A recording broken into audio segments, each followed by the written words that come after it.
Hi, I'm Terri Egan, president of the Bethlehem Chamber of Commerce, and we're really thrilled to be here with the Community Caregiver Group today. And I would like you to introduce yourself and tell us a little bit about yourself. Sure. Well, I'm Meredith Osta. I'm the Executive Director of Community Caregivers. Prior to becoming the Executive Director here, I worked for several years as Director of Volunteer and Community Outreach. Oh, that's awesome. How long have you been the director? I just finished my first year this January, if you can believe it, and it flew by, so going into my second year here. Well, congratulations. And I believe Community Caregivers is celebrating a 30th anniversary this year. 30 years. 1994, Community Caregivers was started in the Altamont area by a group of neighbors who just saw that folks in their own neighborhood were starting to age in place, needed a little support, and 30 years later, here we are as a nonprofit providing services to two counties, Albany and Rensselaer. Yeah, it's amazing. It truly is the beginning of neighbors helping neighbors. Yes. You know, I think it really speaks to what our mission is, because the services that our volunteers provide at no cost to our community members, which is huge, obviously, they're really simple, concrete tasks that anybody can help us with. So things like, going to the grocery store, giving somebody a ride to a doctor's appointment or dialysis. We have a lot of folks that receive dialysis and have multiple appointments a week. And even sometimes if they have support from family or friends, a lot of times it just becomes overwhelming because there's a lot of other things that need to get done as well.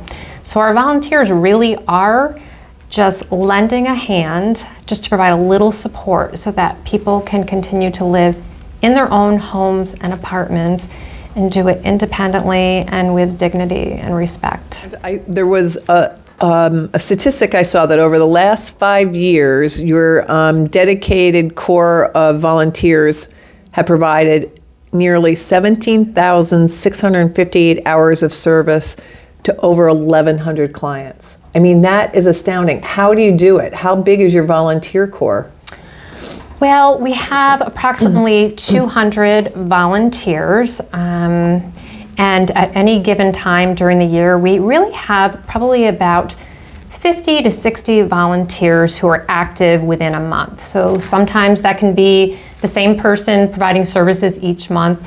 It really varies month to month, but each month we have about 50 volunteers providing services.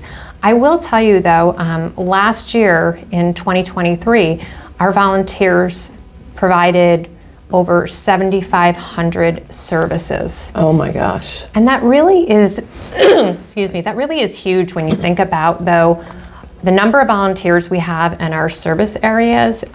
We serve most of Albany and Rensselaer County, but that means, if you really look at it, over 7,000 times somebody got to a doctor's appointment, they got a phone call, they got a visit.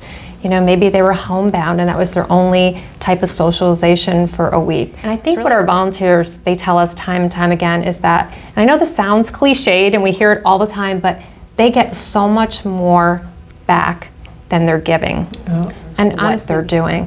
I'll give you a quick little story. I mentioned earlier we have a lot of folks who are receiving dialysis, which is a critical life-saving medical service. We had a woman call us and she was requesting rides to dialysis. She told us that she was spending $300 a week on a very limited income because she didn't have any friends or family that could bring her to and from.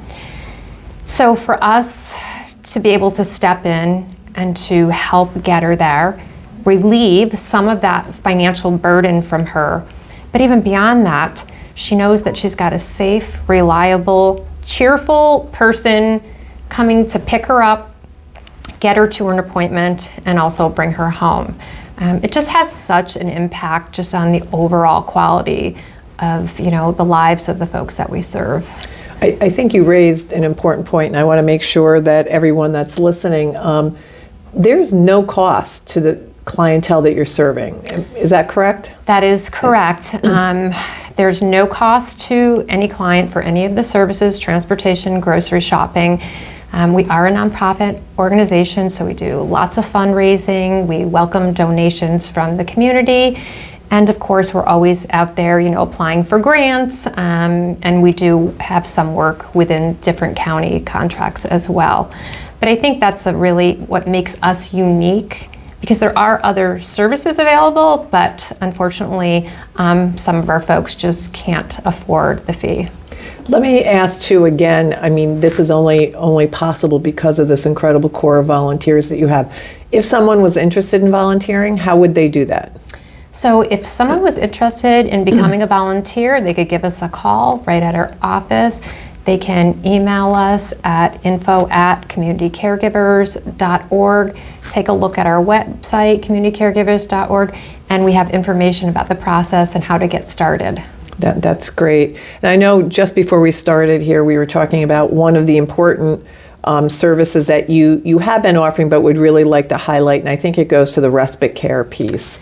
Would you like to talk about that for a minute? Absolutely. So, I think we all know that our population is aging. Statistics clearly point to that. So we know that we have a lot more folks that are caregivers for friends, family, loved ones. So what that looks like for us is that we are able to offer respite to families who, sometimes they just need a little bit of time to themselves, maybe to go read a book or run out to the grocery store. We also offer support groups for folks who are dealing with loved ones, friends, or family members who have memory loss.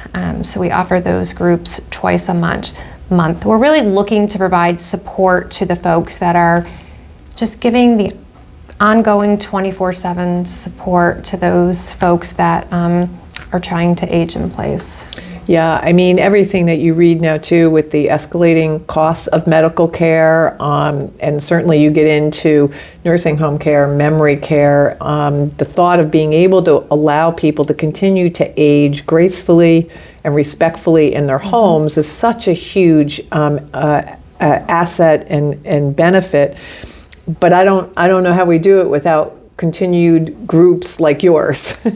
Yeah, and I think it is interesting because a lot of times it's really important to family members to keep their loved one at home if they can. And sometimes, again, just having somebody come over and just, be in the home just so that they can just have a little time to themselves, it makes all the difference in the world. And I have to...